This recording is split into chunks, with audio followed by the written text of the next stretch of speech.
February 21st, 2000. And I'm coming back, and we're fighting this fight, and we're going to win this fight. Do or die. What you've seen is an elaborate, what I call, gore dance. It is a dance to avoid facing up to your conservative record on guns. Make or break. Reject this character assassination, reject the low road to the presidency, and support those who want to take the high road. The moment of truth. Whatever cliche you want to use, for John McCain and Bill Bradley, is time running out. You're sounding a little desperate because you're trying to build yourself up by tearing everybody else down. Tonight, ABC 2000, the must-win dynamics of the presidential campaign. From ABC News, this is Nightline. Substituting for Ted Koppel and reporting from Washington, Chris Wallace. John McCain was campaigning around Michigan today as if his political life depended on it. And it just may. Because while victory in tomorrow's Michigan primary does not ensure McCain will be the Republican nominee, a defeat there makes his chances of winning much more difficult. We'll get to the Republican race in a few minutes, but first, the Democrats. It's been easy to forget these last few weeks, but they have a campaign going too. And tonight, Al Gore and Bill Bradley faced off at the historic Apollo Theater in Harlem. Like McCain, Bradley is behind in his race, and he used the debate to launch a remarkably tough and personal attack on Gore's record. But the vice president was prepared, and he gave as good as he got. A little later, we'll ask our two analysts, David Gergen and George Stephanopoulos, how they thought the debate went. We want to begin, though, with some key moments from this evening, starting with Bradley's effort to paint Gore's voting record in Congress as conservative. Senator Bradley. Given Al's answer, I kind of expected his answer on his vote to preserve tax-exempt status for schools like Bob Jones that racially discriminate. So I have brought today a copy of all 5 of those votes. I've also brought today my statement. I've also brought today my statement in opposition, the Congressional Black Caucus's statement in opposition, and Trent Lott's statement in support, saying that this would go to Bob Jones University. I'd like to give it to each member of the panel and Bernie at the break, but I'd like you to have it now, Al. May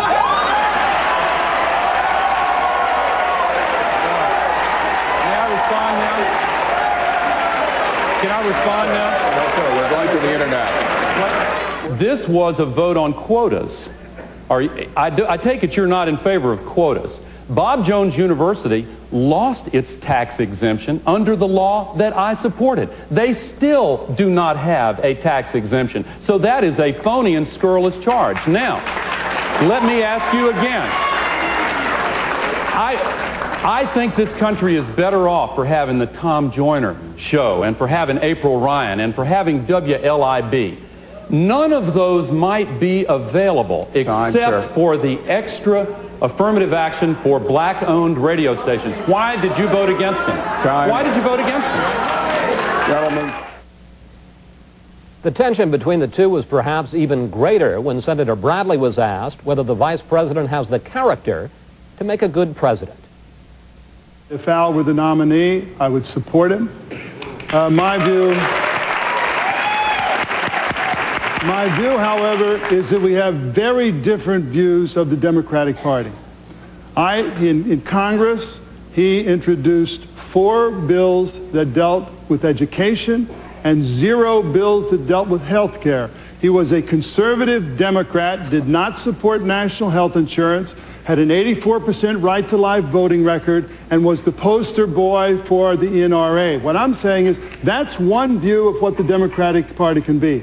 He confuses disagreement with somebody not being a good person. Now, yesterday, he even proposed the appointment of a new special prosecutor to investigate Democrats. Senator Bradley, you must be the only Democrat in America who misses Ken Starr. Yeah.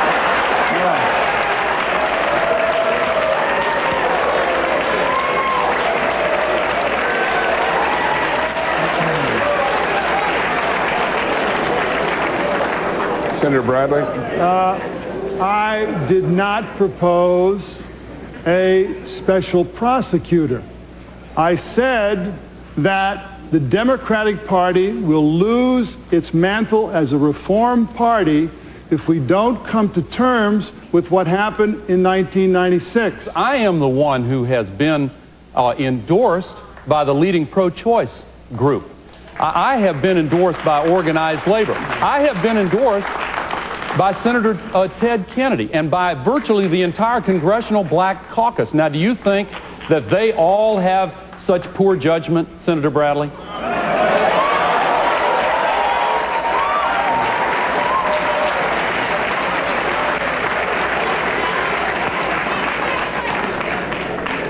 What I think is they don't know your record as a conservative Democrat.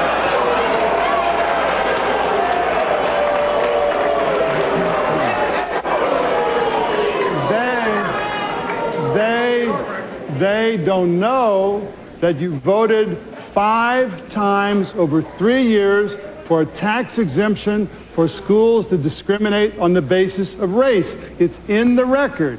The Black Caucus stated so. Time. It's there in the record. You know what? In my experience, Black Caucus is pretty savvy. They know a lot more than you think they know. As we said, it was a spirited affair, and we're joined again, as we have been throughout this campaign season, by David Gergen, editor-at-large at U.S. News and World Report, who joins us from Boston, and from New York, ABC News political analyst George Stephanopoulos. George, Bill Bradley was clearly trying to do something tonight to change the dynamics of this campaign. Was it enough?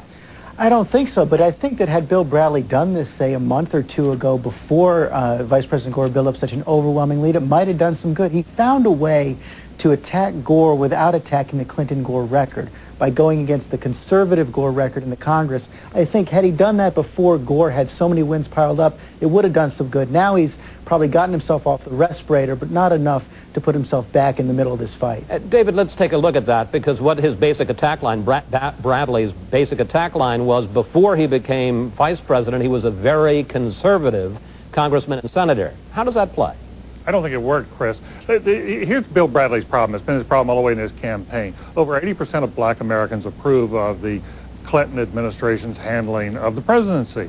So he's been trying to pry away blacks. First, he did it by constructing a program that was quite liberal and very heavily tailored to help low-income black Americans, but it didn't sell very well. Gore still maintained that big lead. So tonight, Bill Bradley comes back in and tries to do takes a second strategy, and that is, well, he may be the vice president of Bill Clinton, but on his own before, when he was in the Congress, he was much more conservative, and therefore you can't trust him. Well, the records from way back then are so dusty and musty. I just don't think it connects with today's voters. So I thought it was an interesting strategy. He swung a lot of times. I don't think he scored many punches. You know, it's funny. I think David's right about that, but both Gore and Bradley had bogus charges tonight. Bradley's main charge that Gore voted for tax-exempt status for schools that discriminate was not a vote to support Bob Jones University. It was a vote against quotas, as Gore said. And Gore's counterattack, saying that Bradley didn't support minority broadcasters, when he did that, Gore was attacking a provision that the Clinton administration supported. This was a tax break that was giving huge $600 million tax breaks to Viacom, one of the most powerful communications companies in the country. So this was very odd to me tonight. They're both sort of digging at the bottom of the barrel with attacks that aren't quite on point. David, it seemed that just when Bill Bradley seemed to be delivering a really hard shot, the vice president would respond with perhaps even a harder shot. Gore wasn't playing it safe tonight, was he? Gore's not playing it safe at all. He's coming right back on it. He knows that he can polish this off in early March, in the March 7th primaries. He wins New York. He wins California. It's over.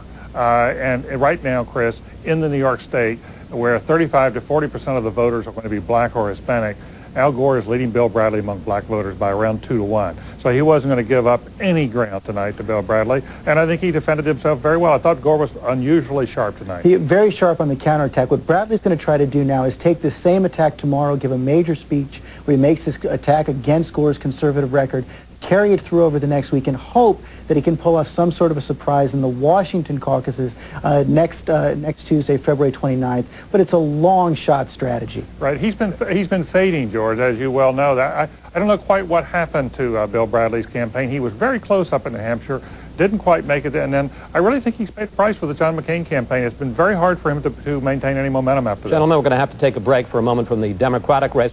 Take a break yourselves, and we'll be back to you in a few moments. Now, what about the Republicans? Can John McCain make a comeback after his loss in South Carolina to George Bush this past weekend? We'll examine that when we come back. This is ABC News Nightline, brought to you by OnStar.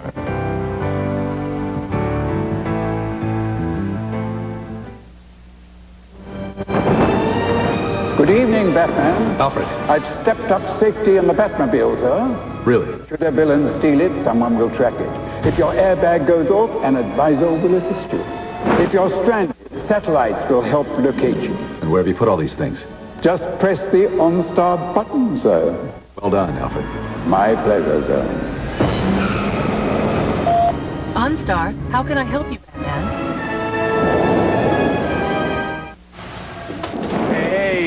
This is the MSN project, day one. The four of us are moving into a totally empty house.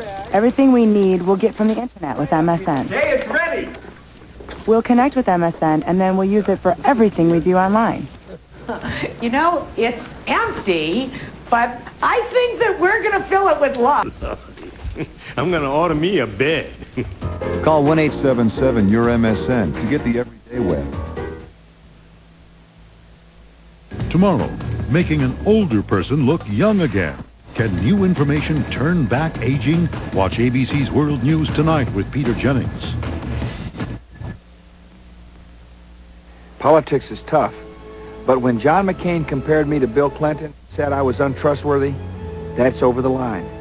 Disagree with me, fine, but do not challenge my integrity. I'm a leader and reformer who gets results. I fought the education establishment for high standards and local control and won. While Washington politicians deadlocked, I delivered a patient's Bill of Rights. I challenged the status quo to reform welfare and cut taxes. I fight for what I believe in, and I get results. KVUE-TV compiles a quarterly report on our programming efforts to serve the educational and informational needs of children in the Channel 42 viewing area. These reports are part of our public inspection file, which is open to the public during regular business hours. To view those reports or contribute your comments to them, contact our Vice President and General Manager Darryl Blue in care of KVUE-TV, 601 North Edison, Kennewick, Washington, 99336. If momentum is everything, then George W. Bush has it. With two Republican primaries tomorrow, Michigan and Arizona, it's critical that John McCain do well. Here's Nightline correspondent Bury. I believe because of this vote today that I will be the next president of the United States. What's really shaping the Republican race now is the primary calendar, and George W. Bush, thanks to his resounding victory on Saturday, has time on his side. Today in Michigan, Governor Bush courted the bedrock Republicans who served him so well in South Carolina.